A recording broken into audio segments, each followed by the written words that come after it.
নমস্কার বন্ধুরা, মেনকা রান্নাঘরে আপনাদের সবাইকে স্বাগত জানাই। তো বন্ধুরা, আমি আজকে নতুন আবার একটা রেসিপি নিয়ে চলে এসেছি, কুমড়ো ভর্তা। তো কীভাবে বানাচ্ছি আপনাদের সঙ্গে শেয়ার করছি। পুরো ভিডিওটা দেখার জন্য অনুরোধ করছি বন্ধুদেরকে। তো চলুন আমি রেসিপিটা বানিয়ে দেখাই পুরোটা। তো আমি এখানে কুমড়ো নিয়ে নিয়েছি, দেখুন 4 পিস নিয়ে নিয়েছি। ভালো করে কেটে ছাড়িয়ে নিয়েছি, ধুয়ে নিয়েছি এটাকে। এবার এটাকে ভালো করে গ্রেট করে নেব। দেখুন এইভাবে এটা দিয়ে ঘষে এইভাবে নিচ্ছি আমি। এটা খেতে খুবই ভালো হয়েছে। দেখুন পুরো ঘষা হয়ে গেছে, আমার গ্রেট করা হয়ে গেছে।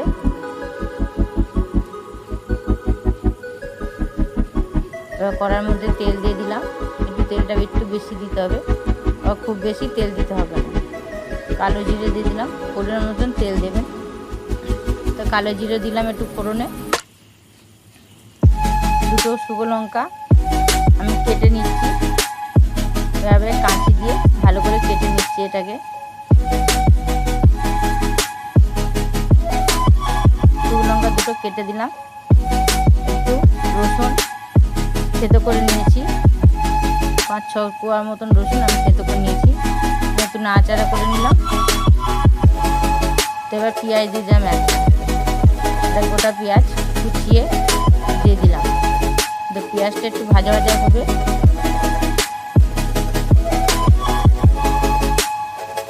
এটা গরম গরম ভাতে খুব সুন্দর হয়েছে খেতে। গরম গরম ভাতে খুব ভালো লাগবে আপনাদেরকে। তো একটু ভাজা ভাজা হয়ে গেছে, দেখুন। এবার আমি কুমড়োগুলোকে দিয়ে দিচ্ছি। কুমড়ো ঘষে রেখেছিলাম সেটা দিয়ে দিলাম, দিয়ে ভালো করে এভাবে নাড়াচাড়া করে দিচ্ছি। গ্যাসটা একটু কমিয়ে রেখেছিলাম। তো ভালো করে এভাবে উল্টে পাল্টে নাড়াচাড়া করে নিলাম। স্বাদ মতো নুন দিয়ে দিচ্ছি।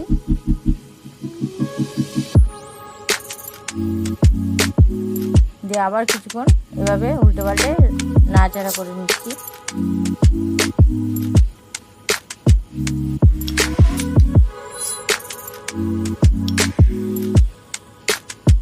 এভাবে কুমড়ো ভর্তা খেয়ে দেখবেন, আশা করি আপনাদের খুবই ভালো লাগবে।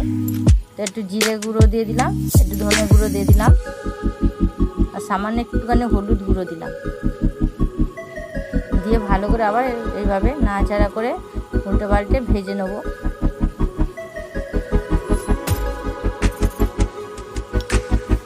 কেটে রাখা কুচি কাঁচা লঙ্কা সেটাও দিয়ে দিলাম।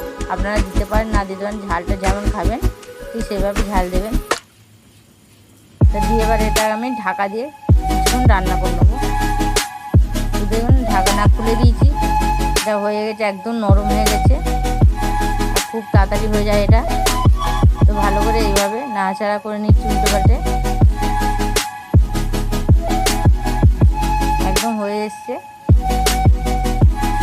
তো এবারে এর মধ্যে একটু চিনি দিয়ে দিলাম, 2 চামচ মতন চিনি দিয়ে দিচ্ছি। একটু মিষ্টি মিষ্টি হলে এটা খেতে খুবই ভালো লাগবে কুমড়ো ভর্তাটা। তো এবার আমার হয়ে গেছে, এবার নামিয়ে নেবো এটাকে। 2-3টে কাঁচা লঙ্কা এর মধ্যে চিড়ে দেবো, দিয়ে আর নামিয়ে নেবো।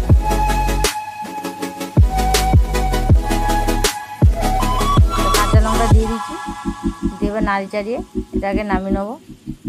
তো দেখুন খুব সুন্দর দেখতেও হয়েছে, কালারটাও খুব ভালো হয়েছে। তো কেমন হয়েছে বন্ধুরা, এটা কমেন্টে অবশ্যই জানিয়ে দেবেন। আর একটা লাইক করে দেবেন, অনেক অনেক করে শেয়ার করবেন, আর একটা সাবস্ক্রাইব করে দেবেন বন্ধুরা, যাতে আরও নতুন নতুন রেসিপি আপনাদের সঙ্গে শেয়ার করতে পারি। তো এখনও মতন আবার এলাম, নতুন ভিডিও নিয়ে আবার ফিরে আসবো। নমস্কার।